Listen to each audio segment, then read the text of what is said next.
3rd of September, 1939. The Western approaches.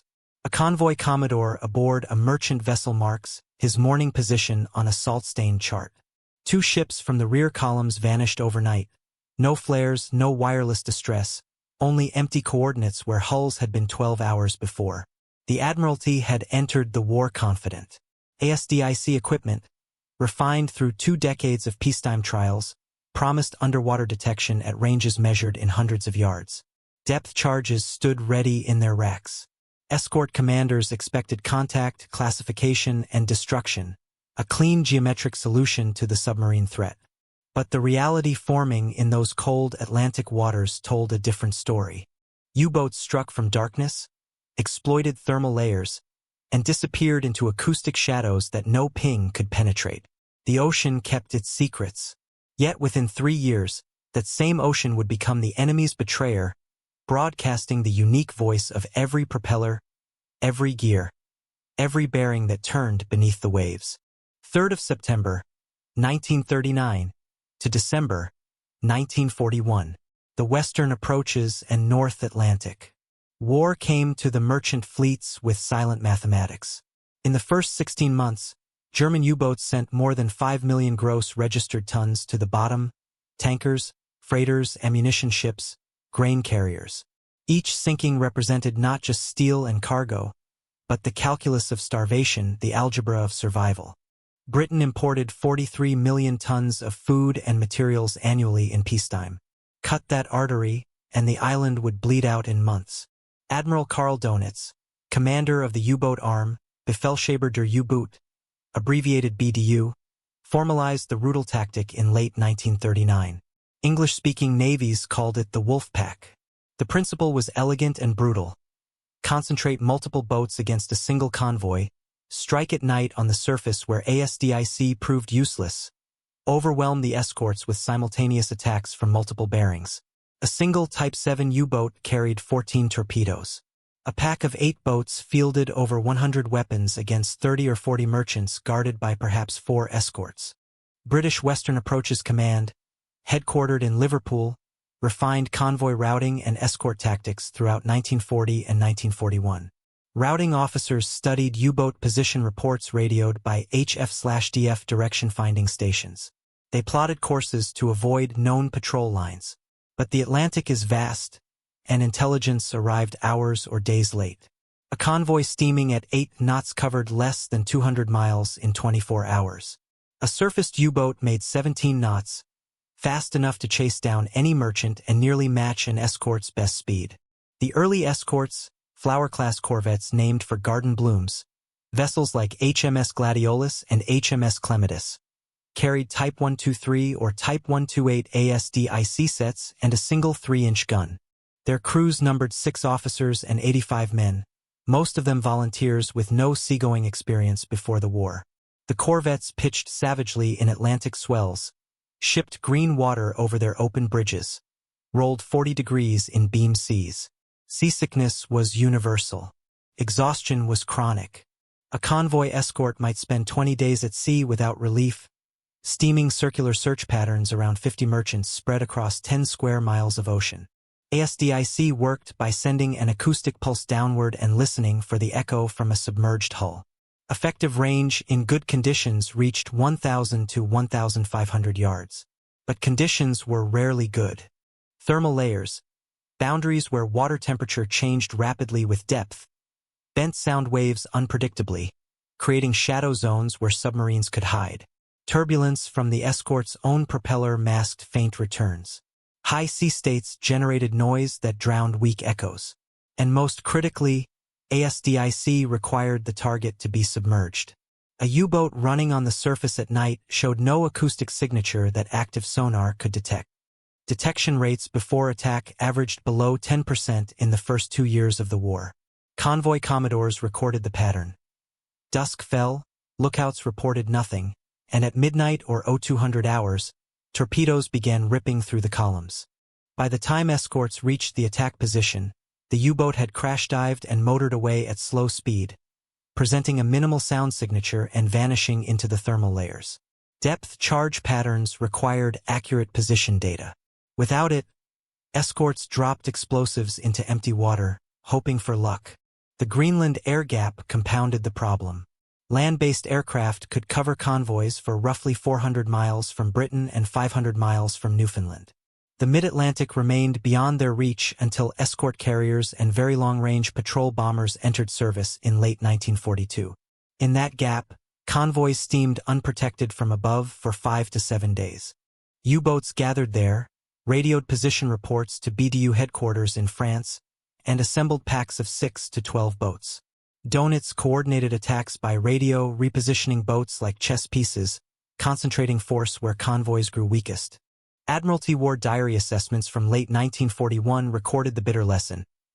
ASDIC contact alone frequently failed to prevent loss when classification and position solutions lagged convoy maneuvers, in plain language. The equipment gave warning too late, the information it provided was too vague, and by the time escorts prosecuted a contact, the submarine had already fired. Sinking U-boats required not just detection but accurate localization, speed estimation, and depth calculation. ASDIC could detect, could not be classified. It could not be predicted. Yet even in these early defeats, a different kind of data accumulated in British and American laboratories. Engineers analyzing escort reports noticed patterns. U-boats made noise not just when detected by active sonar, but constantly from their propellers, reduction gears, and diesel engines. That noise traveled through water far better than through air. Hydrophones, passive listening devices dating to World War I, could hear submarines at ranges where ASDIC echoes faded to nothing. The problem was interpretation. A hydrophone operator heard a chaos of sound: wind noise, wave action, merchant propellers, escort screws, biological noise from marine life, and somewhere in that acoustic clutter, maybe the faint hum of a distant submarine. British Admiralty Signal Establishment engineers and United States Navy researchers reached the same conclusion independently.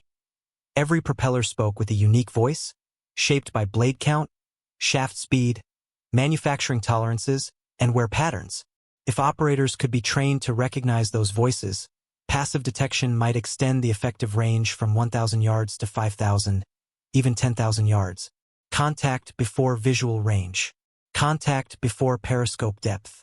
Contact before the submarine knew it had been found. That recognition required a library, a catalog of sounds, indexed by submarine type, speed, and acoustic signature.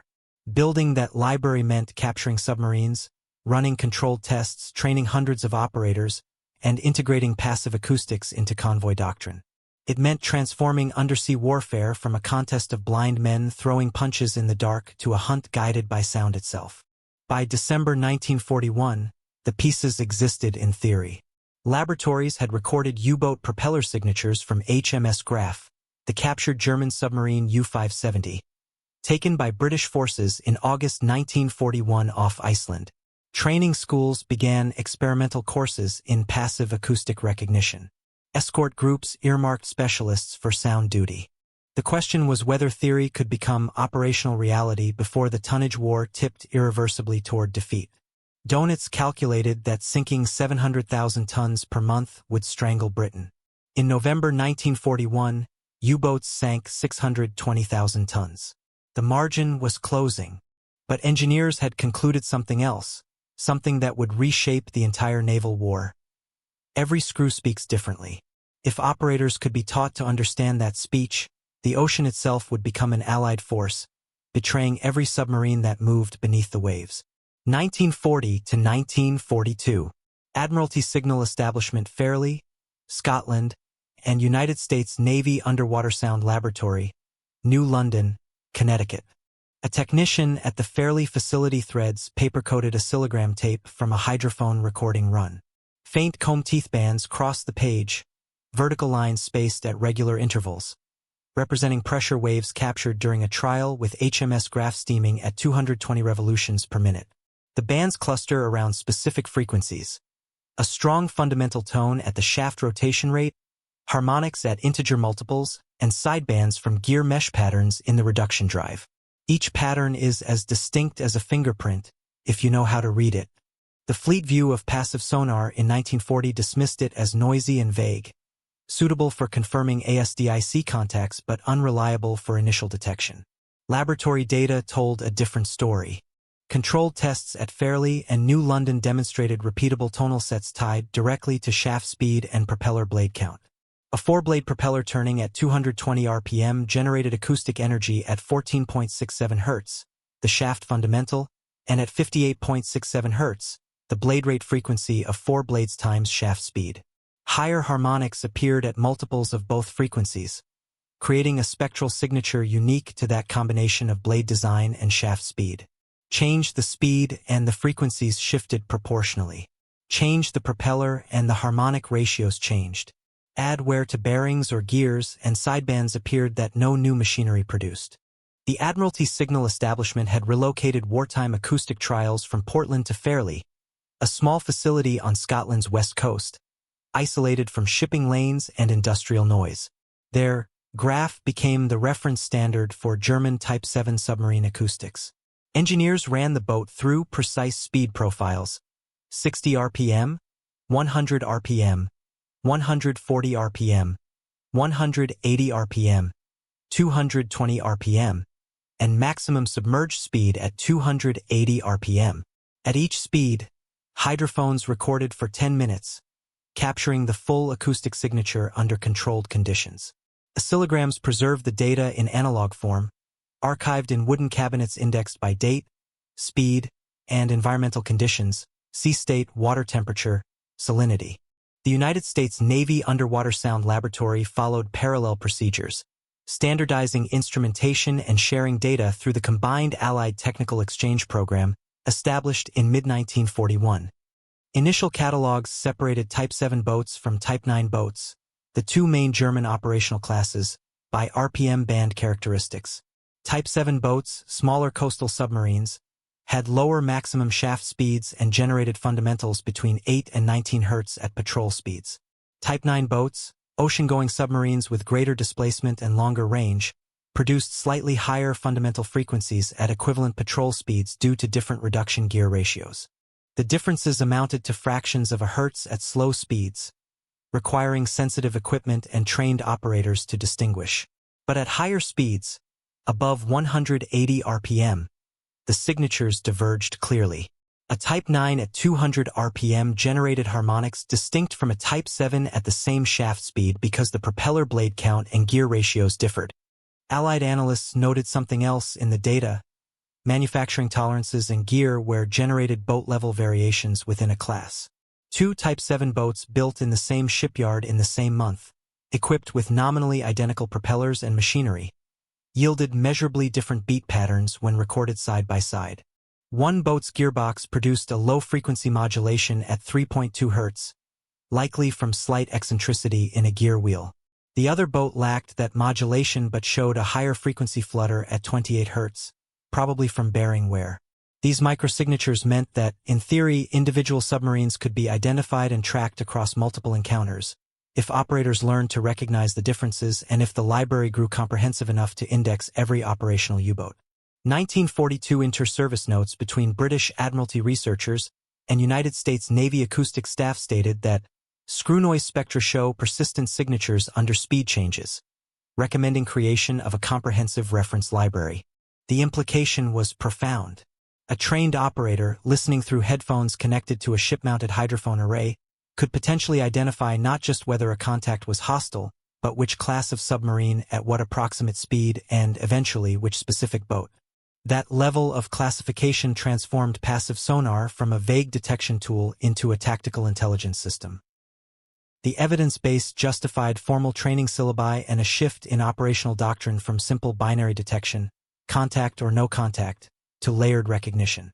Operators would be trained to identify class, estimate speed, predict maneuvers, and provide firing solutions based purely on passive bearings. The shift required not just equipment, but a complete retraining of escort crews and a cultural change in how commanders used acoustic data. Skeptics argued that human pattern recognition couldn't compete with mechanical precision. Proponents pointed to the laboratory results. Humans could distinguish subtle spectral differences faster than any electromechanical filter available to the fleet in 1942. Machine analysis required bulky, temperamental equipment unsuited to shipboard use in combat conditions. Human ears, backed by intensive training and reference catalogs, proved faster, more adaptable, and more reliable. By mid-1942, the foundation was in place. The question was whether peacetime laboratory results would hold under combat conditions, in rough seas with multiple contacts under stress, when seconds mattered and mistakes cost lives. The answer would come from training schools established on both sides of the Atlantic, where recruits with no prior acoustic experience learned to distinguish one submarine from another using nothing but sound. But first, one puzzle demanded an explanation. Two nominally identical Type 7 boats, built to the same specifications, equipped with the same propellers, generated measurably different beat patterns. Individuality within uniformity. The ocean, it seemed, could recognize what human eyes could not. January to May, 1943. Londonderry Anti-Submarine Warfare Training School, Northern Ireland, and Atlantic Fleet Sound School, Key West, Florida. Recruits sit in a windowless room wearing heavy headphones connected to turntables. Each turntable holds a recorded hydrophone sequence from a known submarine at a specific shaft speed. Paper labels identify the recording: Type 7, 160 RPM, Sea State 2, bearing 090. An instructor walks down the aisle, covering the labels with his hand, and starts a blind identification drill. The recruit must identify the class, estimate speed within 20 RPM, and call out bearing within 10 degrees, all within 30 seconds of first detection. Passing grade, 80% accuracy over 20 trials. The expectation going into 1943 was that advanced electronics would solve the detection problem. Improved ASDIC sets with greater range and precision, shipboard radar to detect surface submarines, airborne sensors to close the Greenland Gap technology would provide the answers.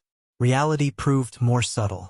Human pattern recognition, properly trained, could classify weak, cluttered signals faster than any fleet-available machine filter. The electronics provided the raw data. Humans extracted meaning. Royal Navy training staff at Londonderry and United States Navy instructors at Key West developed parallel syllabi through the Allied Technical Exchange Program. Courses ran 8 weeks for basic qualification, with advanced modules adding another 4 weeks for specialist operators. Training began with pure tones, sine waves at specific frequencies, to teach recruits to identify pitch by ear. Instructors played 2 tones simultaneously and required recruits to estimate the frequency difference in hertz. This skill, called interval discrimination, formed the foundation for recognizing harmonic patterns in submarine signatures. Week 2 introduced propeller recordings. Recruits learned to identify blade count by listening to the blade rate frequency, the rhythmic thump-thump-thump as each blade passed through the water. A 4-blade propeller at 180 RPM generated blade rate at 12 Hz, 180 divided by 60 seconds, times 4 blades. A 3-blade propeller at the same speed generated 9 Hz. The difference was audible with practice, a slightly slower pulse for 3 blades, a faster flutter for 4.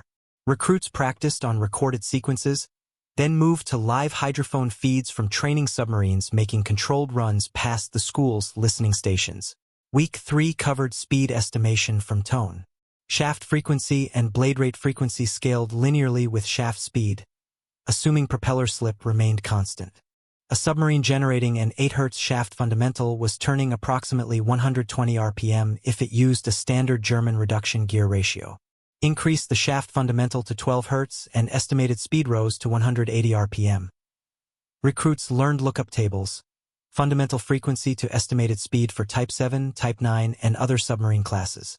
With practice, operators could estimate speed within 10% by ear, without referring to tables. Week 4 introduced bearing-only tracking. Hydrophone arrays mounted on escort hulls provided directional sensitivity through phase comparison between elements. An operator could determine whether a contact lay ahead, astern, or on either beam by noting which array element received the signal first. Precision varied with frequency and array spacing, but trained operators achieved bearing accuracy within 5 degrees under good conditions. The challenge was maintaining bearing continuity when the contact maneuvered, changed speed, or passed through thermal layers that refracted sound paths. Recruits practiced plotting bearing lines on a tactical board, updating every 2 minutes, and projecting probable submarine position from bearing drift rate. Week 5 covered transition rules between active and passive modes. ASDIC remained essential for close-range prosecution and depth charge attacks, but using active sonar alerted the submarine that it had been detected. Doctrine emerging from the training schools emphasized passive-first tactics. Gain contact passively, close to within 2,000 yards, classify the target, estimate course and speed, and then transition to active mode for final localization and attack. This approach maximized surprise and reduced the submarine's reaction time. Weeks 6 through 8 combined all skills in realistic scenarios. Instructors played multi-contact recordings. 2 submarines at different ranges, crossing bearings, with surface ship noise and biologics adding clutter. Recruits had to identify both contacts, prioritize the threat, estimate solution parameters, and provide recommendations to a notional screen commander. Pass rates hovered around 60%. Recruits who failed repeated the final 3 weeks. Graduates received assignments to operational escort groups as designated soundmen, typically 1 per watch on each vessel in a group. 1943 course evaluations reported a striking result. Trained operators gained initial bearing up to 10 to 12 minutes before any active or radar cue during sea trials off Londonderry. Contact ranges extended from 1,000 yards with ASDIC alone to 5,000 to 8,000 yards with passive hydrophones, depending on sea state and submarine speed. That detection margin translated directly into tactical options. An escort gaining passive contact at 6,000 yards had 3 to 4 minutes to maneuver into attack position before the submarine detected the threat and initiated evasion. An escort relying solely on ASDIC had perhaps 30 seconds, barely enough time to signal the screen commander, let alone coordinate a depth charge pattern. The Atlantic Fleet Sound School at Key West trained United States Navy operators using similar methods but emphasized integration with shipboard radar and higher-frequency ASDIC sets entering service on American destroyers and destroyer escorts. Cross-training between Allied schools ensured standardized terminology and tactics. A British soundman transferring to a United States Navy escort group could plug into the acoustic team without retraining. A United States operator assigned to a mixed convoy screen worked seamlessly with Royal Navy and Royal Canadian Navy escorts. Training produced results almost immediately. Escort groups deployed in March and April 1943 reported first kills attributed to passive-led localizations. HMS Hesperus, operating with 2nd Escort Group under Captain Frederick John Walker, sank U-191 on 23 April, 1943, following a passive contact held for 18 minutes before the first active ping confirmed position. The engagement set an internal benchmark that would define 1943, passive detection providing the critical initial vector, active prosecution confirming the kill. But even as training schools graduated operators and escort groups refined tactics, the U-boat force adapted. Spring 1943 would bring the Atlantic battle to its crisis point, where every acoustic advantage mattered and where the cumulative weight of technology, training, and doctrine would either break the wolf pack or shatter the convoy system beyond repair. The tools existed. The training was complete. The question was whether it had come in time. March to August, 1943. Scapa Flow Trials Range, Orkney Islands, Scotland, and Key West Acoustic Range, Florida. A captured Type 7 U-boat, HMS Graf, the former U-570, runs stepped speed profiles while hydrophones record from multiple bearings. Observers mark each speed change: 60 RPM, 100 RPM, 140 RPM, 180 RPM, 220 RPM, with propeller blade intervals timed by stopwatch for cross-reference. The recordings fill reel after reel of oscillogram tape, each annotated with date, sea state, water temperature, and shaft speed. In New London, Connecticut, laboratory staff transfer analog recordings to indexed card catalogs. Type 7, 220 RPM, 4-blade propeller, fundamental at 14.67 Hz, primary harmonic at 58.67 Hz, gearbox sideband at 3.2 Hz. The expectation was that a few exemplar recordings would suffice for operator training. 1 boat per class, recorded at standard speeds, would provide adequate reference material. Reality diverged. Sea state affected cavitation patterns, adding broadband noise that masked tonal signatures at high speeds. Speed itself changed the spectrum. Slow speeds below 100 RPM generated weak fundamentals easily confused with biological noise.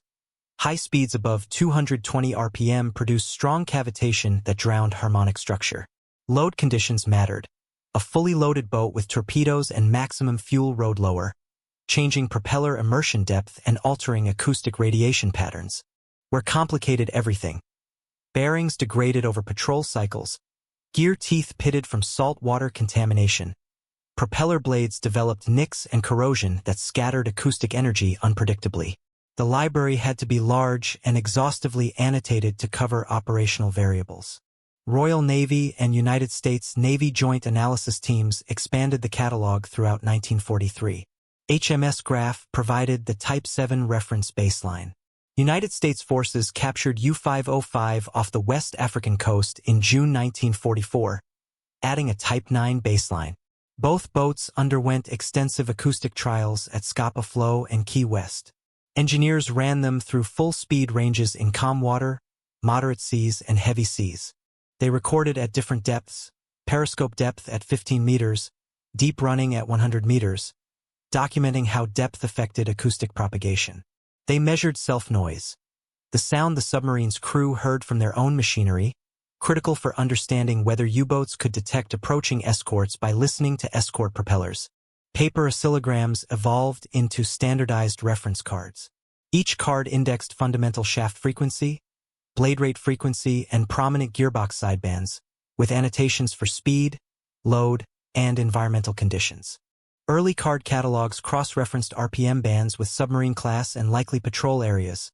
Type 7 boats operated primarily in coastal waters and the North Atlantic convoy routes. Type 9 boats ranged into the South Atlantic and Indian Ocean. Operators could narrow identification by combining acoustic signature with geographic location. A contact detected off Newfoundland generating an 8 Hz fundamental was almost certainly a Type 7. The same signature in the Caribbean might indicate a Type 9 at lower speed or a smaller coastal boat transferred from European waters. Mid-1943 staff summaries from both Admiralty and United States Navy headquarters documented recognition accuracy at approximately 70% at training ranges under controlled conditions. Operational accuracy ran lower, 50 to 60%, but improved steadily as operators gained experience and the catalog expanded. False identification rates dropped as operators learned to distinguish biological noise from machinery noise, surface ship screws from submarine screws, and thermal layer effects from genuine contact loss. Field units began radioing probable class and speed to the screen commander before obtaining visual or radar confirmation. This practice, formalized in Western Approach's convoy orders by mid-1943, enabled coordinated tactics tailored to specific submarine types. Type 7 boats, smaller and less capable at deep depths, could be forced down with aggressive prosecution and held with persistent active sonar. Type 9 boats, with greater depth capability and endurance, required different tactics, wider search boxes, shallower depth charge settings initially to avoid overshooting, and coordination with air assets to prevent surfaced escape. Attack patterns evolved from generic depth charge drops to class-specific prosecutions. A Type 7 contact detected going deep would likely level off between 80 and 120 meters, the boat's maximum safe depth under most conditions. Depth charges fused for 100 meters stood a reasonable chance of inflicting damage. A Type 9 contact might go as deep as 150 to 180 meters, requiring deeper fusing and broader patterns to bracket the target. Commanders adjusted tactics based on acoustic classification, improving probability of kill per attack run. The catalog produced one unexpected result in August 1943. An escort operating west of Ireland gained passive contact and classified it as Type 9, speed estimated at 140 RPM, bearing 270. The contact was engaged and forced to surface after sustained depth charge attack. Post-action analysis of recovered debris confirmed Type 9 identification, but the debris included builder's plates and serial numbers identifying the specific boat. U-847, built at Deutsche Werft, Hamburg, commissioned March 1943. Cross-referencing the acoustic signature against catalog entries revealed a unique sideband at 17.3 Hz, not present in any other Type 9 recording. That sideband, analysts concluded, probably originated from a manufacturing defect in the reduction gearbox, a slightly misaligned bearing that generated vibration at a frequency unrelated to shaft speed or blade rate. The defect had inadvertently marked U847 with a signature as unique as a human voice. It was the first name-before-sighting case documented in Atlantic operations. An escort had identified not just the class and speed, but potentially the individual submarine before visual or radar contact, based entirely on passive acoustic analysis. The implications were staggering. If every submarine could be individually cataloged and tracked across multiple patrols, if operators could learn to recognize specific boats by their acoustic signatures, then the ocean itself became a surveillance network of unimaginable scope. Every sound, every mechanical imperfection, every hour of wear on propellers and gears, turned each U-boat into a beacon broadcasting its identity to any listener trained to hear. The library was growing, the operators were learning, and the Atlantic finally was beginning to speak. May 1943. Bay of Biscay and Western Approaches. An operations plot at Western Approaches Command Headquarters in Liverpool shows multiple bearing lines converging from different escorts without any active sonar pings reported. The contacts form a triangulation pattern, 3 escorts reporting passive bearings on a single target, the lines intersecting at a point 22 miles ahead of the convoy's lead columns. No visual contact, no radar return, only sound, propagating through cold Atlantic water at 1,480 meters per second, reveals a submarine that does not yet know it has been found. Befehlshaber der U-Boot, Admiral Karl Donitz, had expected convoy penetrations to continue through May 1943. Intelligence estimates suggested Allied escort strength remained stretched thin, with not enough destroyers and corvettes to cover the expanding convoy network. Wolfpack tactics had worked for 3.5 years. Concentration of force, night surface attacks, and aggressive pursuit had sunk merchant tonnage faster than Allied shipyards could replace it. May should have been no different. Instead, May became Black May, 41 U-boats lost in 31 days, the worst casualty rate in the entire war. Escort groups recorded shorter contact-to-attack intervals, often under 10 minutes from first detection to depth charge drop. And increasingly, those detections originated from passive contact, not active sonar or visual sighting. Second Escort Group, commanded by Captain Frederick John Walker aboard HMS Starling, demonstrated the new doctrine during Convoy ONS-5, a westbound slow convoy attacked by over 30 U-boats between 4th and 6th May. Walker's group employed step-aside tactics, passive detection at range, silent approach to within 3,000 yards, then a sudden transition to active prosecution with coordinated depth charge patterns from multiple escorts. The tactic exploited the acoustic advantage ruthlessly. Submarines detected the convoy from 10 to 15 miles by listening to merchant propellers. But they could not hear the escorts approaching silently at slow speed from a different bearing. By the time the submarine's hydrophone operator registered the high-pitched whine of destroyer turbines at close range, depth charges were already in the water. Western Approaches Tactical Unit, abbreviated WATU, refined doctrine throughout April and May based on operational reports from convoy battles. WATU, a training and doctrine development organization staffed largely by Women's Royal Naval Service personnel, ran tactical simulations using a large floor plot where officers maneuvered model ships and submarines. The simulations tested passive-first tactics against various U-boat responses: crash dive, evasion at speed, decoy deployment. Results consistently showed that passive detection at 5,000 to 8,000 yards provided adequate time for coordinated attacks if escorts responded immediately and maintained bearing continuity during the approach.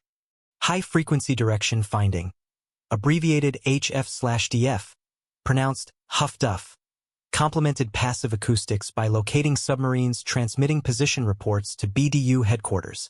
German tactical doctrine required submarines to radio contact reports when shadowing convoys, enabling BDU to vector additional boats to the attack position.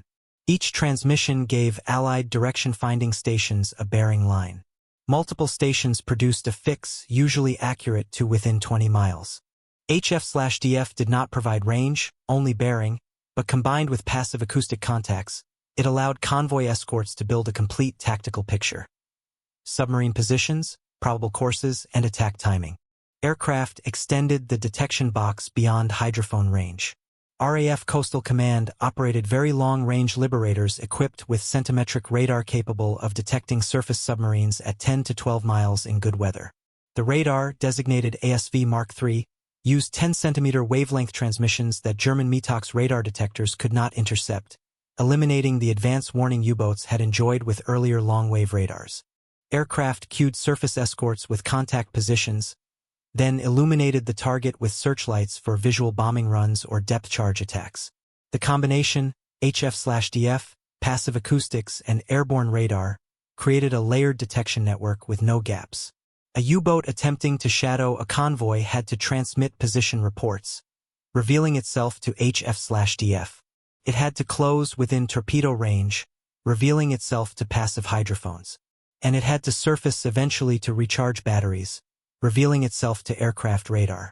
BDU situation reports from May, released after the war from captured German archives, registered confusion and alarm. Patrol commanders reported premature Allied turns, escorts changing course toward the submarine before any periscope observation or surface sighting, as if the escorts possessed knowledge of submarine positions through means inconsistent with prior experience. Some reports speculated about new detection equipment. Others attributed Allied success to code-breaking or agents aboard U-boats. Few suspected that the escorts were simply listening, using technology that had existed since World War I but had been refined through intensive training into a decisive tactical advantage. Sustained attrition forced Donitz to withdraw boats temporarily from the North Atlantic convoy lanes in late May. The withdrawal was not permanent. U-boats returned in autumn with new equipment and tactics, but it marked the first time in the war that the Kriegsmarine, the German Navy, conceded operational control of an entire theater due to unsustainable losses. Allied shipping losses in the North Atlantic dropped from over 500,000 tons in March to under 160,000 tons in July. The tonnage war had turned. For the first time in the Atlantic campaign, monthly statistics showed more attacks initiated from passive contact than from active sonar. The percentage grew steadily. 52% passive initiated in May, 61% in June, 73% in July. Acoustic detection had become the primary sensor, relegating active sonar to close-range prosecution and confirmation of kills. The transformation happened without fanfare, documented in dry operational summaries and convoy reports. But its implications were revolutionary. The ocean, which had hidden submarines so effectively for 3.5 years, had become the submarine's betrayer. Every revolution of every propeller broadcast position, course, speed, and identity to listeners who had learned to hear what the water carried. The advantage would not last forever. Germany was adapting, designing countermeasures, training crews in new tactics.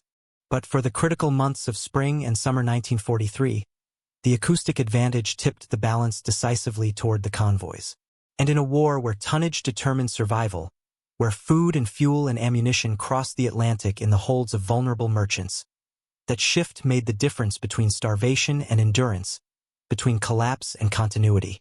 The Atlantic had spoken, and its voice condemned the hunters. Summer to autumn, 1943. Kiel, Hamburg, Bremen, Germany. Shipyard technical notes list modifications awaiting installation. Rubber engine mounts to dampen vibration, precision bearings with tighter tolerances to reduce gear noise, modified propeller profiles designed to delay cavitation onset.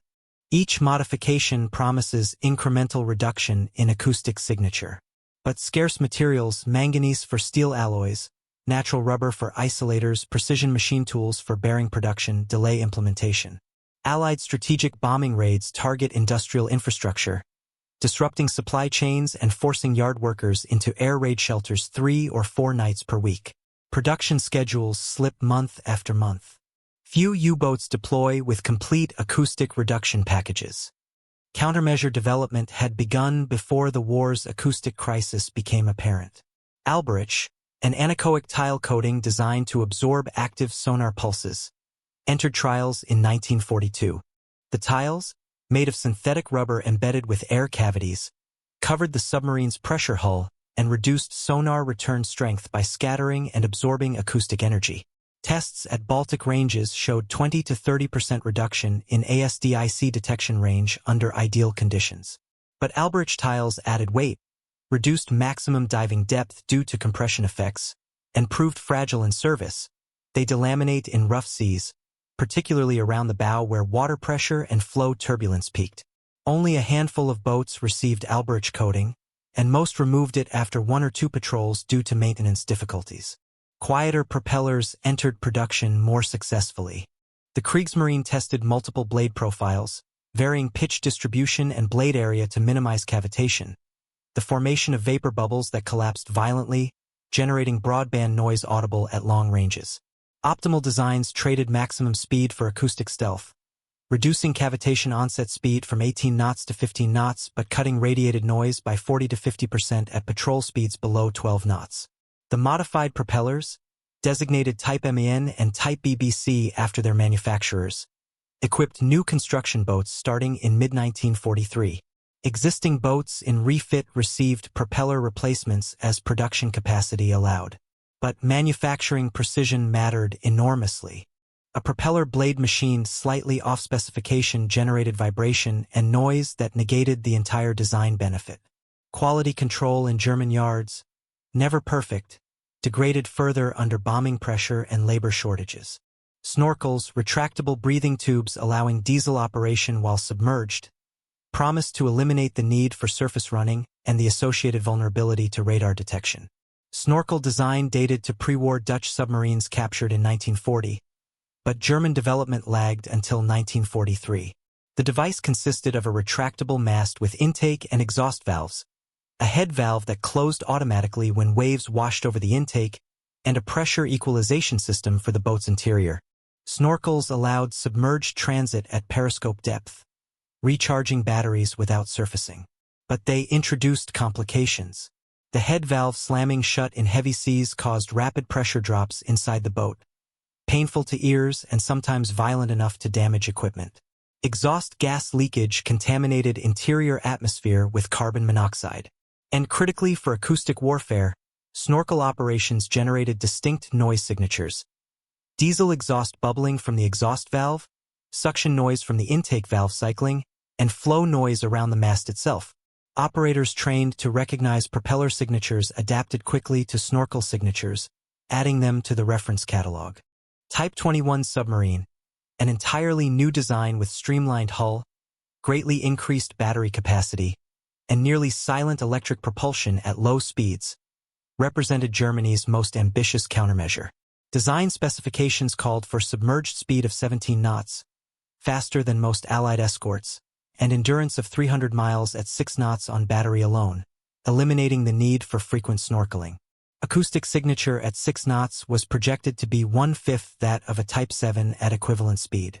But Type 21 production required new construction techniques, specialized welding equipment, and precision assembly of electrical systems beyond standard shipyard capability. Prototype trials began in mid-1943. Serial production started in early 1944. By war's end, only 4 Type 21 boats had completed operational patrols. Most remained in Baltic training areas or were lost to bombing before deployment. BDU headquarters issued tactical directives attempting to counter Allied acoustic advantage. Circular memoranda from autumn 1943 cautioned that silence alone does not ensure evasion and instructed crews to vary RPM unpredictably during evasion, alternating between slow speeds around 80 RPM and moderate speeds around 120 RPM to blur harmonic patterns and confuse bearing tracking. Some commanders adopted sprint and drift tactics, brief high-speed runs at maximum RPM to reposition, followed by long periods at dead slow or completely stopped, drifting with ocean currents. These tactics worked occasionally, particularly against inexperienced escort groups or in areas with strong thermal layers. But they consumed battery power rapidly and reduced tactical mobility. Allied acoustic analysts monitored German adaptations through captured documents, interrogation of prisoners, and operational intelligence. Each new countermeasure generated a response. Allied catalogs added countermeasure variants. Snorkel acoustic signatures, RPM dither patterns, silence curve geometries. Training syllabi incorporated German tactics into simulations. Operators learned to recognize RPM changes not as confusion but as confirmation of contact.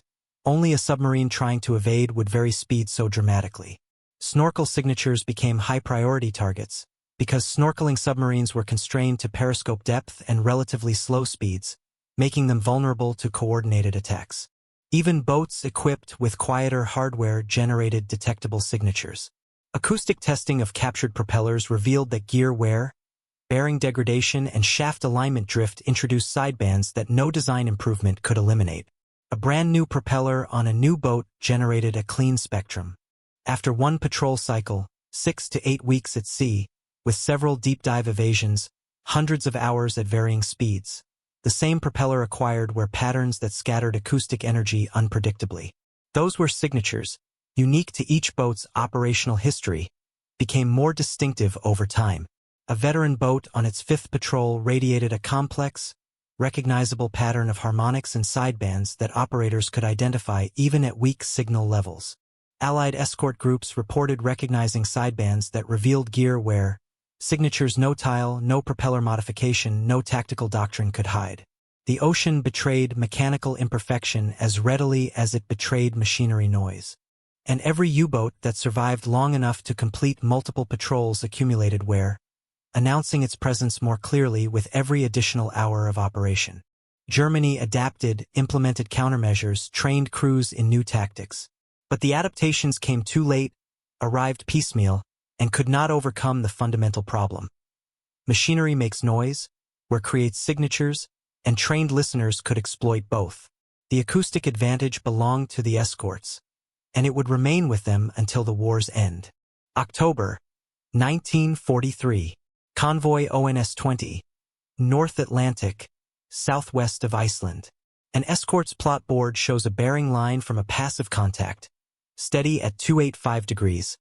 Range estimated at 6,000 yards based on signal strength. The soundman calls updates every 2 minutes. Bearing 285, signal steady. Estimate Type 7 at 140 RPM. Then, abruptly, the contact disappears.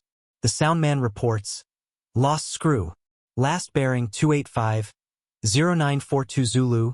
The plot officer marks the time and position, but instead of classifying the contact as lost, he notes residual hiss decay on a timing board, the fading background noise as the submarine's machinery quiets.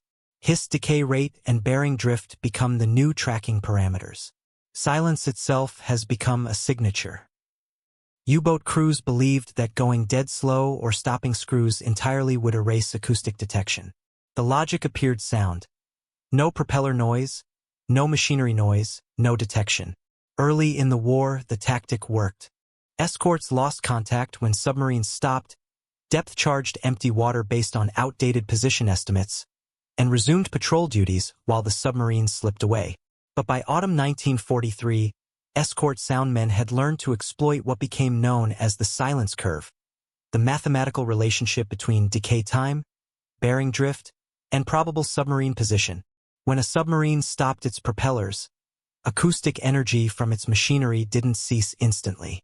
Residual noise from cooling pumps, ventilation fans, and interior movement continued for 30 to 90 seconds, fading gradually as machinery spun down and crew activity stalled. The decay wasn't uniform. Low-frequency energy persisted longer than high-frequency, creating a spectral shift audible to trained operators.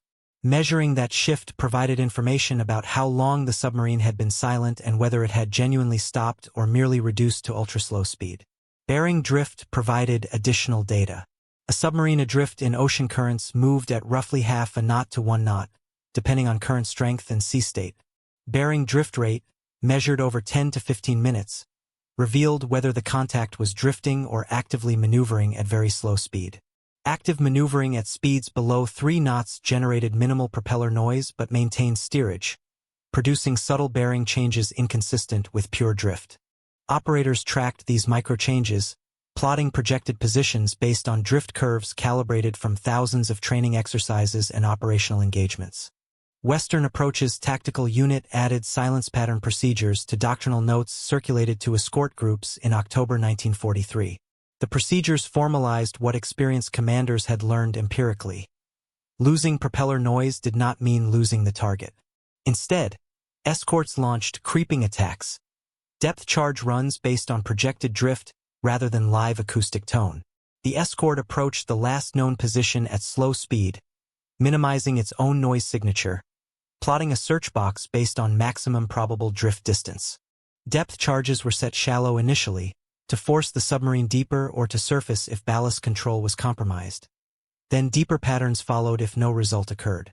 Convoy ONS-20 provided the first widely documented example of silence pattern tactics succeeding against an experienced U-boat commander. Contact was gained on U-844 at 0938 hours. Range 5,800 yards. Bearing 285. The submarine, a Type 7 boat on its sixth patrol, realized it had been detected, possibly through hydrophone operators hearing escort turbines, and stopped all machinery at 0942 hours. The escort, HMS Duncan, maintained passive tracking through silence decay and bearing drift for 14 minutes, projecting probable position based on observed drift rate of 0.6 knots toward bearing 288.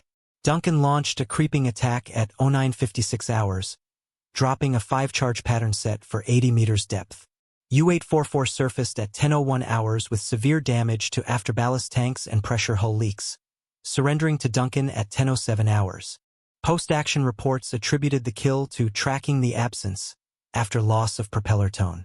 The engagement demonstrated that the option to go silent, previously considered a primary evasive tool, now fed the escort's firing solution rather than protecting the submarine. Doctrine spread rapidly through Atlantic escort groups. Commanders instructed soundmen to log silence transitions, measure decay characteristics, and maintain bearing plots even after propeller noise ceased. Tactical boards included drift curve templates for various sea states and current conditions. German patrol reports from November and December 1943 registered frustration with diminishing effectiveness of traditional evasion tactics. Several commanders noted that escorts appeared to anticipate submarine positions during silent running, attacking areas where the boat had drifted rather than where it had last been detected. Some reports speculated about infrared detection or new magnetic sensors.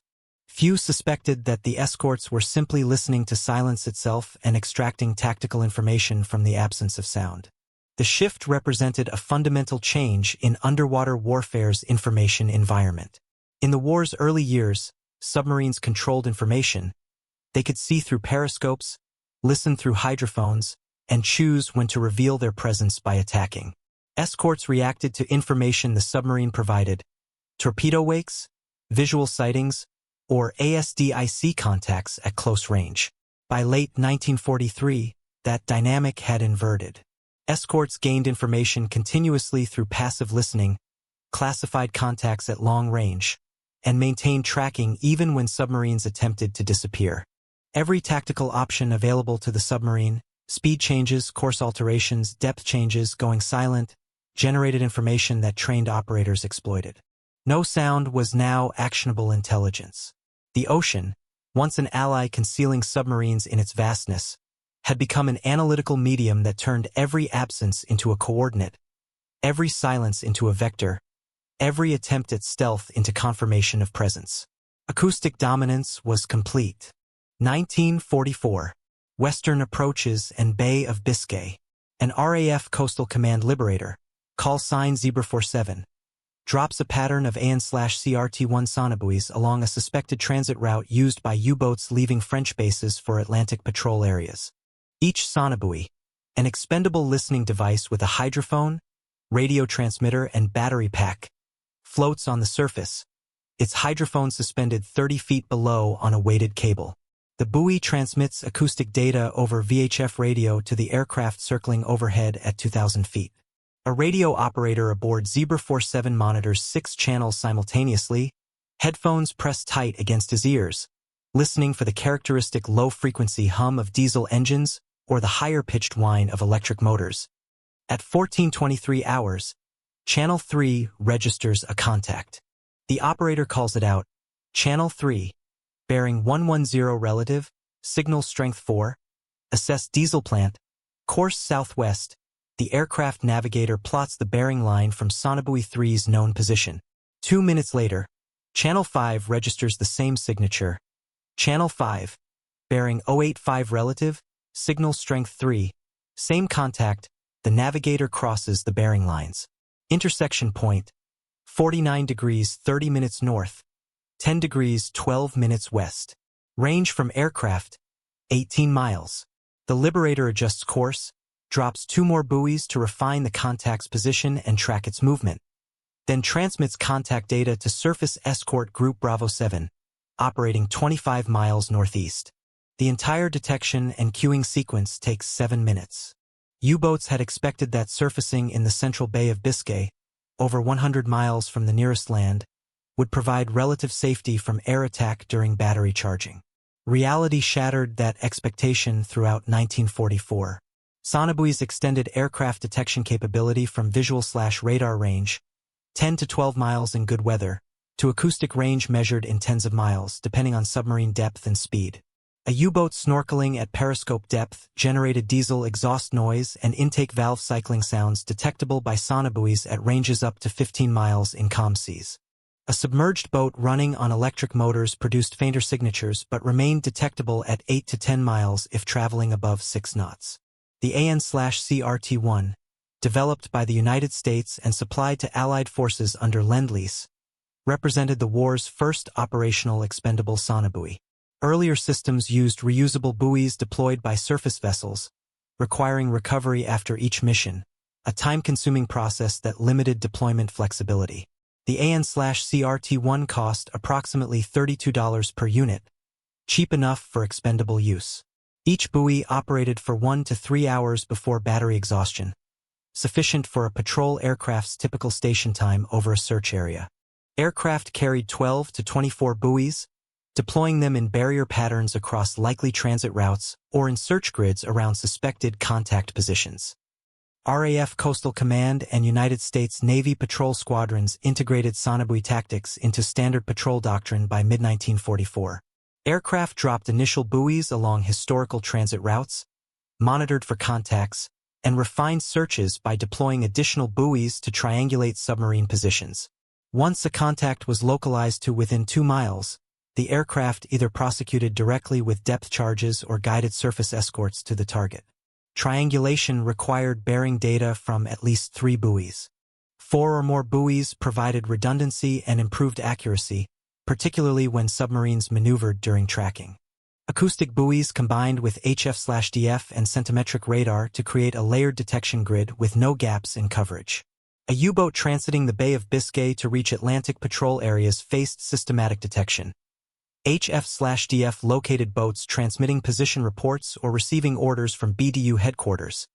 Sonobuoys detected submerged or snorkeling boats by engine noise. ASV Mark III radar detected surface boats regardless of visibility or darkness. Patrol aircraft maintained stations along known routes 24 hours per day, with overlapping coverage ensuring that no transit window remained unmonitored. Bay of Biscay transits, previously routine if dangerous, became extremely high-risk operations where a majority of boats faced engagement before clearing the 100-fathom line. United States Navy escort carriers, small aircraft carriers converted from merchant hulls or built on destroyer escort frames, deployed with hunter-killer groups combining destroyers, destroyer escorts, and embarked aircraft for sustained anti-submarine operations. The carriers operated aircraft carrying sonobuoys, radar, and depth charges, providing continuous air coverage independent of land-based patrol bomber range limitations. Aircraft queued surface escorts with real-time contact positions transmitted over VHF radio, enabling coordinated attacks where aircraft pursued from above while escorts attacked from below. Year-end tallies for 1944 documented the result. 249 U-boats sunk, approximately 40% of the operational fleet. Allied escort losses dropped to negligible levels. Fewer than 20 major warships lost to submarine attack in the entire year, compared to over 60 in 1942. Merchant losses in the North Atlantic fell below 50,000 tons per month on average, 1/10 the rate of Black May 1943. The tonnage war, the statistical contest that determined Britain's survival, had shifted decisively toward the Allies. Coastal Command summaries from December 1944 emphasized integration of sonobuoy bearings with surface ship attacks and radar shadowing as the decisive factor in collapsing U-boat effectiveness. The ocean's acoustic transparency, exploited by passive hydrophones aboard escorts since early 1943, now extended into the air. Aircraft flying at 2,000 feet altitude could listen to submarines 40 miles away, tracking them continuously and vectoring surface forces for prosecution. The Bay of Biscay, once a defensive moat protecting French submarine bases from Allied interference, became a kill zone where every transit carried a high probability of detection and attack. Air-sea acoustic integration collapsed the last reliable approach routes to Atlantic convoy lanes. U-boats attempting to reach patrol areas faced detection during transit. Those that survived transit faced continuous prosecution by convoy escorts using passive acoustics, active sonar, and radar. And when they withdrew for battery charging, aircraft with sonobuoys waited to detect the sound of diesel engines laboring beneath snorkel masts. No phase of operations remained secure. The ocean that once masked engines now broadcast them to listeners overhead, beside, below. A three-dimensional surveillance network of unimaginable reach, built not from new physics but from refined technique, disciplined training, and the fundamental property of water that made it a better conductor of sound than air by a factor of over 4,000. The advantage was permanent. Technology might evolve, tactics might change, but the ocean's acoustic properties would not. Every submarine that moved betrayed itself. Every propeller spoke, and trained listeners in ships and aircraft throughout the Atlantic had learned to understand the speech. May 1945. North Atlantic waters, final month of the European War. The last operational U-boats receive orders to cease hostilities and surface, displaying black flags of surrender. Some comply, others scuttle themselves rather than submit to capture. The Battle of the Atlantic, the longest continuous campaign of World War II, ends not with a climactic engagement but with exhaustion. German submarine bases overrun, construction yards destroyed, fuel supplies depleted, and crew training pipelines shattered by years of attrition. The statistics were brutal on both sides. Germany commissioned over 1,100 U-boats during the war. 785 were sunk, 31% by surface escort action, 28% by aircraft, the remainder by mines, operational accidents, or scuttling. Casualty rates among U-boat crews reached 75%, 30,000 men killed out of 40,000 who served. No other branch of any military force in World War II suffered comparable losses sustained across nearly 6 years of operations. Allied merchant losses totaled over 3,500 vessels, 14.5 million gross registered tons, the equivalent of half of Britain's pre-war merchant fleet. Over 70,000 Allied merchant seamen and naval personnel died in Atlantic waters. The price of victory was measured in drowned men, shattered ships, and years of sustained attrition that consumed resources desperately needed elsewhere. But the victory was decisive. The convoy system held. The tonnage replacement rate exceeded sinking rates from mid-1943 onward. And acoustic detection, refined from laboratory curiosity to operational necessity, provided the technical foundation that transformed a defensive system into a hunter-killer network. The transformation rested on simple principles. Sound travels far through water, machinery creates characteristic noise, training allows recognition, and systematic cataloging turns recognition into intelligence. No single technology won the Battle of the Atlantic. But acoustic detection, integrated with radar, code-breaking, long-range aircraft, and convoy tactics, provided the sensor foundation that made victory possible. The lessons outlived the war. Post-war naval forces on all sides invested heavily in acoustic research, refining detection equipment, expanding signature libraries, and training specialist operators. The Cold War submarine campaigns beneath Arctic ice and in deep ocean basins descended directly from wartime acoustic techniques developed between 1940 and 1945. Modern sonar systems, far more capable than wartime hydrophones, still exploit the fundamental principle. Listening provides detection range and classification accuracy superior to active sensors in many tactical situations. HMS Graf, the captured Type 7 U-boat that provided the acoustic baseline for Allied training, was scrapped in 1947 after serving post-war as a training vessel. The oscillogram recordings made at Scapa Flow and Fairley, thousands of reels documenting propeller signatures, shaft frequencies, and gearbox harmonics, were archived and later transferred to modern digital storage, preserving the detailed acoustic fingerprints of every German submarine class. Those recordings remain classified in part, not for their historical content but because the analysis techniques they embodied remain operationally relevant. The last surviving acoustic operators, men who sat in cramped escort compartments wearing headphones and calling out bearing lines while depth charges shook their vessels, are in their 90s or have passed away. Their skill, the ability to distinguish a Type 7 from a Type 9 by ear, to estimate shaft speed within 10 RPM from harmonic patterns, to track a silent submarine through bearing drift analysis, has been superseded by digital signal processing and machine learning algorithms. But the principle they proved remains. Humans, properly trained, can extract tactical intelligence from noise that seems random, can recognize patterns in chaos, and can turn those patterns into decisive action. The Atlantic was never silent. It carried voices, the voices of propellers and gears, of diesels and bearings, of every mechanical imperfection and every hour of wear. The acoustic operators learned to hear those voices, to understand what they said, and to use that understanding to turn the tide of the longest campaign in World War II. In doing so, they proved that technology alone does not determine victory. Training, doctrine, systematic analysis, and human pattern recognition transformed the same equipment that had failed in 1940 into the decisive sensor system of 1944.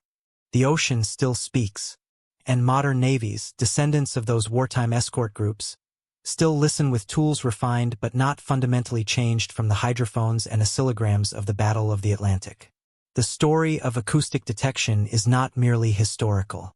It is foundational, demonstrating how careful analysis, systematic training, and exploitation of natural phenomena can shift the balance in conflicts where technology alone provides no obvious advantage.